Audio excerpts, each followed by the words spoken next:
मेरे प्यारे भाइयों और बहनों, आप सबको मेरा हार्दिक प्रणाम। एक दिन गुरुदेव साधु वासवानी जी सुबह सवेरे सूर्य उदय होने से पहले सैर करने निकले। चलते चलते वे एक शांत स्थान पर पहुंचे। वहां गुरुदेव ने एक व्यक्ति को देखा जो चुपचाप एक बड़ी सी शिला पर बैठा था। उस व्यक्ति की आंखों में चमक थी और मुख तेजस्वी था। तब गुरुदेव ने उस व्यक्ति से पूछा, मेरे भाई, तुम कौन हो? इस प्रश्न के उत्तर में वह आदमी कहता है, आई एम अ सीकर। मैं एक तलाशी हूं, मेरे भीतर तलाश है। आगे गुरुदेव ने पूछा, व्हाट सीकेथ thou ब्रदर? अर्थात मेरे भाई, तुम्हें किसकी तलाश है? इस पर वह आदमी कहता है, द किंगडम ऑफ कृष्ण। अर्थात मुझे कृष्ण लोक की तलाश है। बस उसी की तलाश में मैं यहाँ वहाँ भटक रहा हूँ। मेरे दिल से बार बार यही पुकार निकलती है, हे कृष्ण, मैं तुम्हें कहाँ ढूंढूं? मैं तुम्हें कहाँ ढूंढूं? मैं तुम्हें कहाँ ढूंढूं? मेरे प्यारे भाइयों और बहनों, धन्य है वह इंसान जिसके भीतर यह तलाश उठती है। हम में से कई लोग हैं जिनके दिल में अभी तक ऐसी तलाश नहीं उठी है। जब सत्संग में बैठते हैं तो उस समय दिल में कई उत्तम भावनाएं उठती हैं, पर जीवन के कश्मकश में, अपने दैनिक कामकाज में सब भूल जाते हैं। फिर हमें कृष्ण लोक की याद कहाँ आती है? मेरे प्यारे भाइयों और बहनों, जिस इंसान के दिल में तलाश उठती है उसे जिज्ञासु कहते हैं। एक एक जिज्ञासु के जीवन के नक्शे में 3 बातें होती हैं। सबसे पहली बात है प्यास। जिज्ञासु के जीवन में प्रभु को पाने की प्यास जागती है। मेरे प्यारे भाइयों और बहनों, हमारे दिल में भी प्यास है। प्यास का अनुभव हम में से एक एक व्यक्ति को है। एक बालिका ने कहा, मुझे बहुत प्यास है। मैंने उससे पूछा, तुम्हें किस चीज की प्यास है? उसने एक लड़के का नाम बताकर कहा, मुझे इस लड़के को पाने की प्यास है। लड़कियों को दिल में लड़कों को पाने की प्यास होती है और लड़कों के दिल में लड़कियों को पाने की प्यास होती है। कुछ लोग हैं, उन्हें इंद्रिय भोग की प्यास होती है। कुछ लोगों को खूब सारा धन कमाने की प्यास होती है। अपनी प्यास को पूरा करने के लिए वे कैसे भागते फिरते हैं, जैसे घोड़े रेस कोर्स पर भागते हैं, ठीक वैसे ही वे भी भागते हैं। भागते भागते हाँफते हाँफते एक दिन अपना दम तोड़ देते हैं। बेशक बड़े बड़े बंगले बनाते हैं, बड़ी बड़ी गाड़ियां खरीदते हैं, बेशक उनके पास संसार की खूब धन संपत्ति होती है, पर अंत में उन्हें पता चलता है कि ये सारी चीजें जिनके पीछे हम आजीवन भागते रहे, जिनके पीछे हमने अपने अनमोल श्वास गंवा दिए, ये तो हमारे साथ नहीं चलते। ये सब तो हम यहीं छोड़ जाते हैं। कुछ लोग मान सम्मान और कीर्ति को पाने में लगे रहते हैं। इस यश और कीर्ति को पाने के चक्कर में कई लोगों की हत्या भी हो जाती है, पर यह मान सम्मान किसी के साथ जाता नहीं है। जीव अपना मान सम्मान सब यहीं छोड़कर आगे बढ़ जाता है। भाग्यवान है वह इंसान जिसके भीतर प्यास है कृष्ण लोक के पाने की। ऐसे इंसान के दिल से बार बार एक ही पुकार निकलती है, श्याम तेरे दर्शन बिना कैसे जीऊं, मैं कैसे जीऊं।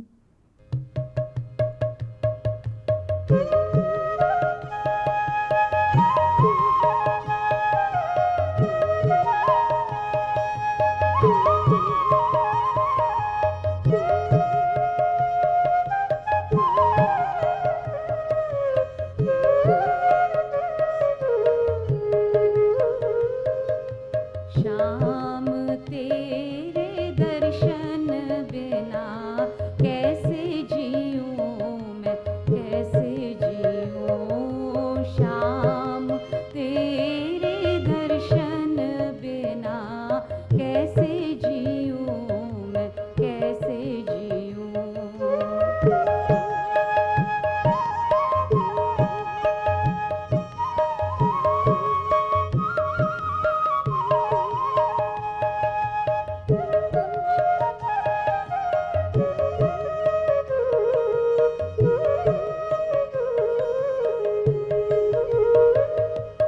नदी के उस पार शाम सुंदर अजब इस रात,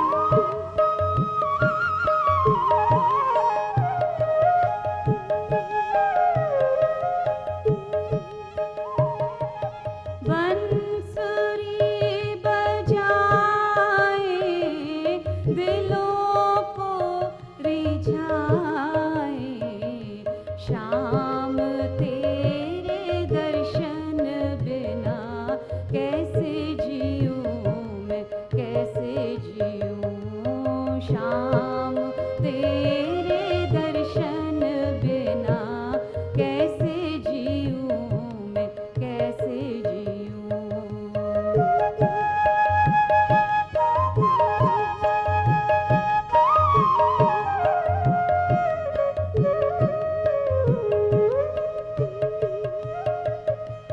इस पार बैठे पुकारो बिना सुनो न्यारो,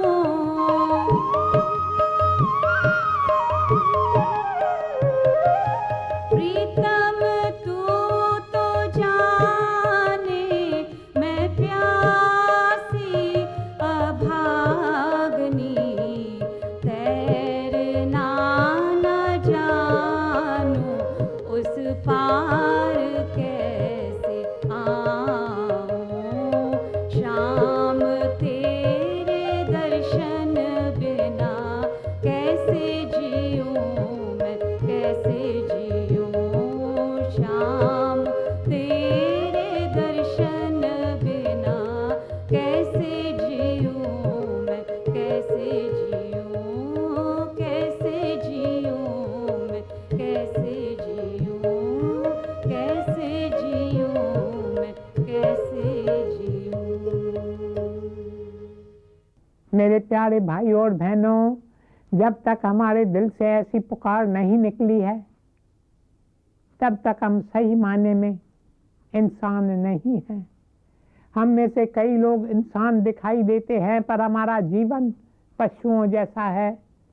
तभी तो गुरु अर्जन देव जी अपने वाणी में कहते हैं, करतूत पशु के मानस जात। पशु खाते हैं, हम भी खाते हैं। पशु सोते हैं, हम भी सोते हैं। पशु चलते फिरते हैं, हम भी चलते फिरते हैं। पशु काम करते हैं, हम भी काम करते हैं। पशु बच्चों को जन्म देते हैं, हम भी बच्चे पैदा करते हैं। पशु मर जाते हैं, हम भी मर जाते हैं। पर हम में से बेशक कुछ लोग शुभ कार्य करते हैं। हम में से कुछ लोग अपने जीवन का कुछ हिस्सा सेवा में गुजारते हैं। पर यदि हमारे दिल में भगवान को पाने की प्यास नहीं जागी है तो हम अच्छे पशु कहलाए जाएंगे, क्योंकि जो अच्छे पशु होते हैं वे दूसरों की सेवा करते हैं। मेरे प्यारे भाइयों और बहनों, हम इंसान तब बनेंगे जब हमारे भीतर ईश्वर को पाने की प्यास जागेगी।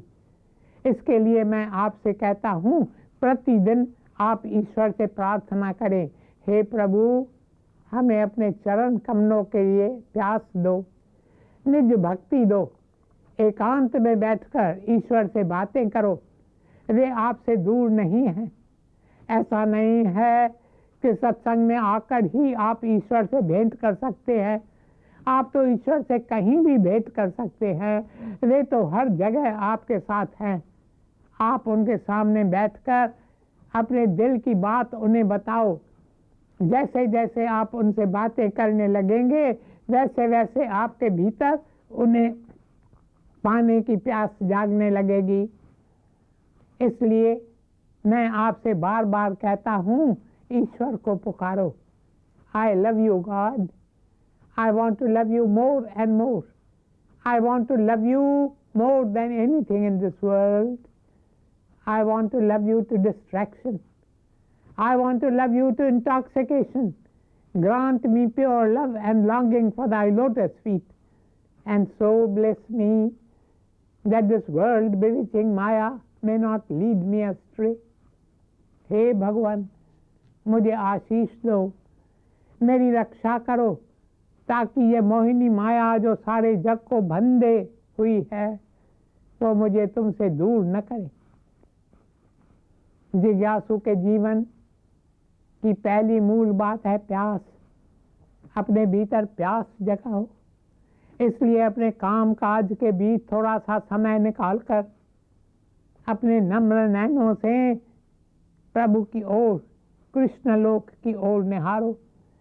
ये लोक आपसे दूर नहीं है, ये लोक तो आपके बिल्कुल पास है, आपके दिल में है। इसलिए बार बार अपने भीतर झांको। जब बार बार अपने भीतर झांकोगे तो स्वतः ही आपकी पलकें भीग जाएंगी। फिर धीरे धीरे आपका संबंध कृष्णलोक से जुड़ने लगेगा। कृष्णलोक, जहाँ भगवान श्री कृष्ण अपने होठों से बांसुरी की मधुर तान छेड़ रहे हैं। कृष्णलोक, जहाँ नित्य लीला हो रही है, जैसे आप भी देख सकते हैं। बस उसके लिए प्यास जगाने की जरूरत है। मेरे प्यारे भाइयों और बहनों, जिज्ञासु के जीवन की दूसरी मूल बात है अपने शरीर, अपने इंद्रियों, अपनी तृष्णाओं पर काबू रखने की कोशिश करना। जिज्ञासु पहले अपने शरीर पर, फिर अपने मन को काबू करने की कोशिश करता है। जिज्ञासु के जीवन की पहली मूल बात है प्यास और दूसरी बात है सेल्फ कंट्रोल, अर्थात अपने शरीर पर काबू रखना। मेरे प्यारे भाइयों और बहनों, कृष्णलोक वो लोग हैं जहाँ अविनाशी ज्योति जगमगा रही है। कृष्णलोक वो लोक है जहाँ श्री कृष्ण का दिव्य प्रकाश फैला हुआ है। पर हम कितने अंधकार से घिरे हैं। हम अंधकार में अपना जीवन गुजार रहे हैं। हम पहले माता के गर्भ में होते हैं। माता के गर्भ में कितना अंधेरा होता है, पर जब माता के गर्भ से निकलते हैं तो तुरंत माया के गर्भ में पड़ जाते हैं। वहाँ भी कितना अंधेरा है। इस तरह हम सारा समय अंधेरे में ही रहते हैं। बेशक हम समझते हैं कि हम रोशनी में हैं, सूर्य की रोशनी, चंद्रमा की रोशनी, बिजली की रोशनी, पर ये सारी रोशनी अंधकार ही है। 100 चंदा आन घर, कोटि सूरज मिलाए, दादू गुर गोविंद बिन तो भी तिमर न जाए। चाहे 1 कोटि सूरज हो, चाहे 100 चंद्रमा हो, पर गुरु की कृपा के बिना थोड़ा सा भी अंधेरा दूर नहीं होता। इस अंधकार में हम अपना समय व्यतीत करते हैं। इसलिए उपनिषद में ऋषि प्रार्थना करते हैं, तमसो मां ज्योतिर्गमय। हे मेरे गुरुदेव, हे मेरे प्रभु, मुझे तमस से निकालकर उजाले की ओर ले चलो, ले चलो। मेरे प्यारे भाइयों और बहनों, यह अंधकार जिसमें हम भटकते रहते हैं, उसका एक कारण है कि हम स्वयं को शरीर मान बैठे हैं। अगर मैं आपसे पूछूं आप कौन हैं, तो तुरंत आपके विचार अपने शरीर की ओर जाएंगे। और अगर मैं आपसे पूछूंगा मैं कौन हूँ, तो तुरंत आपके विचार मेरे शरीर की ओर जाएंगे। मानो इंसान शरीर से बढ़कर और कुछ है ही नहीं। मुझे एक बालिका मिली, उसका शरीर सुडौल है। वह दिन में कई घंटे हार श्रृंगार करने में बिता देती है। उसने मुझसे कहा, आप बार बार कहते हैं कि इंसान ये शरीर नहीं है, इंसान तो कुछ और ही चीज़ है जो अपने साथ यह शरीर लेकर आया है किसी विशेष कर्तव्य को करने के लिए, पर मुझे पूरा विश्वास है कि मैं ये शरीर ही हूँ। मेरे प्यारे भाइयों और बहनों, हम में से कई लोगों की यही सोच है। हम उपदेश सुनते हैं, शास्त्रों का अध्ययन करते हैं, पर हमें अभी तक इसका बोध नहीं है कि हम इस शरीर से बढ़कर कुछ और ही हैं। जब हम पर कृपा होती है तब हमें इस बात का बोध होता है कि हम शरीर नहीं हैं, यह शरीर तो एक साधन है। श्रीमद् भगवत गीता में श्री कृष्ण कहते हैं, हे अर्जुन, यह शरीर तो एक वस्त्र है, यह शरीर एक यंत्र है जिसके द्वारा तुम्हें इस पृथ्वी पर अपना कर्तव्य करना है। जब हमें इस बात का बोध होता है तब हम सोचते हैं कि हम अपने शरीर पर काबू रखें, इंद्रियों पर अंकुश लगाएं, तृष्णाओं की जंजीरों को तोड़ें, क्योंकि हमारी तृष्णाएं ही हमें पाप की ओर ले जाती है। मेरे प्यारे भाइयों और बहनों, इसलिए एक एक जिज्ञासु अपने शरीर को पवित्र रखना चाहता है। उसे भान होता है कि ये शरीर आत्मा का मंदिर है। शरीरम ब्रह्म मंदिरम। मुझे एक दरवेश की याद आ रही है। वे एक समय यूनिवर्सिटी के प्रोफेसर थे। नगर का राजा अक्सर उनसे सलाह मशवरा करता था। जब भी कोई पर्व या शुभ दिन होता तो राजा उन्हें अपनी दरबार में बुलाकर बड़े बड़े अफसरों और धनवानों के साथ बिठाता था। एक ऐसे बड़े दिन पर राजा उन्हें बुलाता है। फिर राजा कहता है, आज मैं सबको एक उपहार देना चाहता हूँ। मैं एक एक व्यक्ति को एक सुंदर चोगा दूंगा। सब चोगा पहनते हैं। जब दरबार समाप्त होता है, सब लोग बाहर आते हैं तो अचानक प्रोफेसर को छींकें आने लगती हैं। प्रोफेसर अपनी जीभ टटोलता है, अपनी जेब टटोलता है, पर उसे रुमाल नहीं मिलता। चोगा लंबी बाहों वाला था।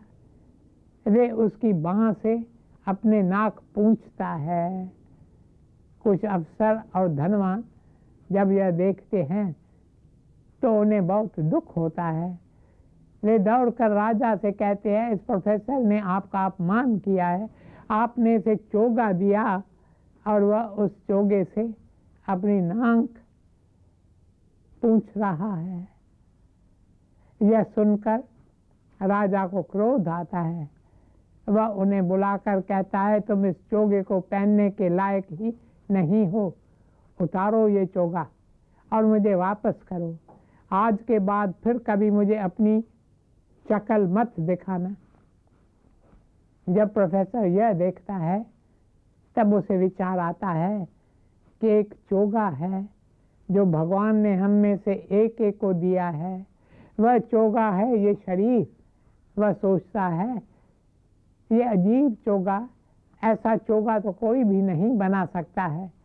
भगवान ने हमें ये अजीब चोगा दिया है और हम इस चोगे को कैसी कैसी बातों में गंवा रहे हैं।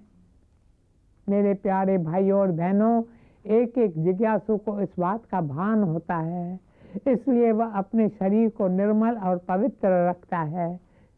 अब देखते हैं जिज्ञासु के जीवन की तीसरी मूल बात कौन सी है। तीसरी बात है शरणम। शरणम शरणम। जिज्ञासु जब अध्यात्म के मार्ग पर चलता तो क्या देखता है कि वह कई कोशिशें करता है पर उसकी सारी कोशिशें विफल हो जाती है। Of my self I can do nothing. जिज्ञासु देखता है कि सभी कार्य उत्तम हैं पर सबसे उत्तम कार्य है शरण लेना।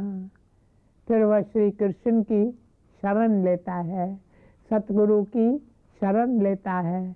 वह बार बार प्रभु को पुकारता है, हे भगवान, मैं अपने बलबूते पर कुछ नहीं कर सकता, मुझे तुम्हारी कृपा की ज़रूरत है, इसलिए तुम मुझे अपनी शरण में रखना। मेरे प्रभु, मेरे मालिक, तुम सर्वशक्तिमान हो, तुम मुझे थाम लो, मैं तो स्वयं को संभाल नहीं सकता। श्री कृष्ण शरणम मम, श्री कृष्ण शरणम मम।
मेरे प्यारे भाइयों और बहनों, अब समय समाप्त हो रहा है।